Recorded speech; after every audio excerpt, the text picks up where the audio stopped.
Hello, welcome to Unboxed God, where we detox from religion and discover the God who refuses to fit inside the boxes we were given.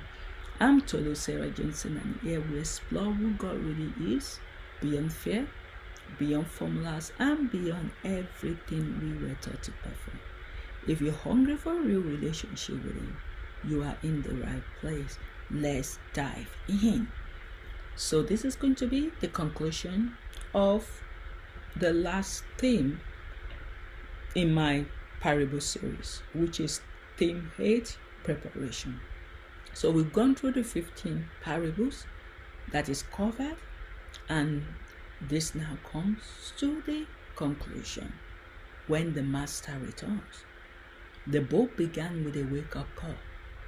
It ends with a quiet question. Not shouted, not rushed, not wrapped in fear.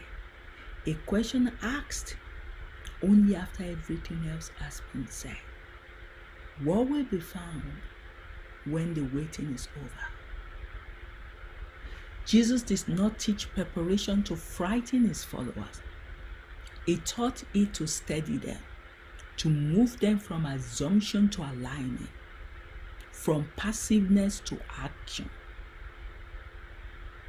from enthusiasm to endurance, from activity to faithfulness. The journey you have just walked was not accidental. It was deliberate, ordered, merciful, graceful. Each movement tightened the lens.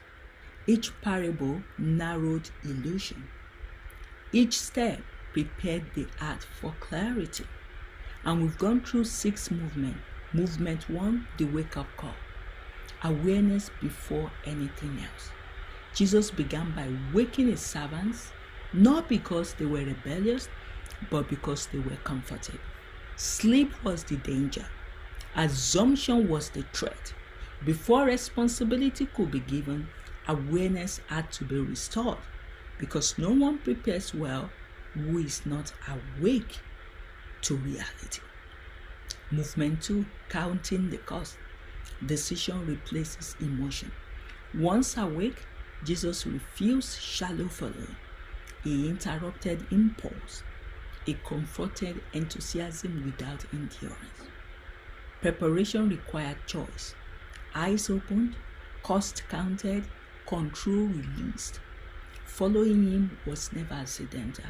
It was chosen, because only those who decide to finish can endure what the journey demands. Then we moved on to movement 3, stewardship and accountability. Trust must be used. Surrender led to responsibility. What was entrusted had to be stewarded. Time tested faithfulness. Fear exposed mistrust.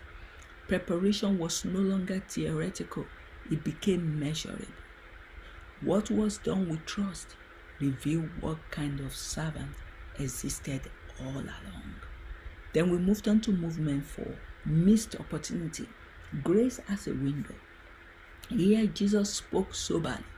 Fruit was expected. Invitation mattered. Delay had limit. Grace was real, but not endless. Opportunity ignored did not remain neutral. It expired. Preparation became urgent because time was no longer assumed. Then we moved on to movement 5, separation and final outcome. What was mixed is revealed. Judgment was not sudden, it was uncovered.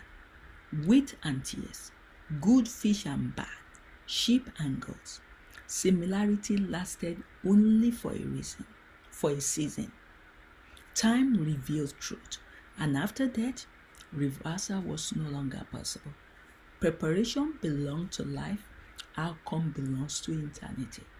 Then we moved on to the movement 6, which is the final standard. Faithfulness when no one was watching. Jesus did not end with terror, he ended with faithfulness. Not brilliance, not gifting, no reputation. The final measure was simple and searching. Were you faithful with what you were given until the master returned? Faithful in delay, faithful in obscurity, faithful when no one applauded. This was the standard everything else had been preparing you for. So, what preparation was not always about? Preparation was never about predicting the end. It was about living aligned with reality now. So forget about running after dates. No one will ever know the date. Jesus doesn't know. And Papa recently told me, I don't know either. It's only the Holy Spirit that knows. So, it was not anxiety. It was honesty.